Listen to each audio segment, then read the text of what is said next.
Sa mga maliliit at bilog na mukha na parang Koreana, Chinese, Vietnamese, Taiwanese. Isama mo na rin ang Spanish, lahat ng nis na napapanis, nakakainis, nakanins.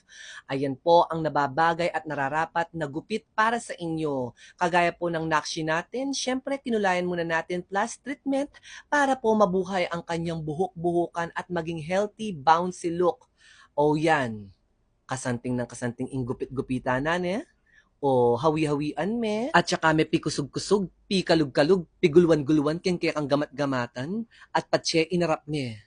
Ay ta. Kalago ng kalagong syobe. Ni hao ma. Lupa yan pong Koreana pero purong-puro ya pong Pilipina yan. So, screenshot nyo na lang po para sa mga maliliit at bilog na mukha. Ganyan po yung ma-advise kong gupit sa inyo plus yung kanyang kulay. So, I hope nakatulong po itong video ito. Follow for more videos.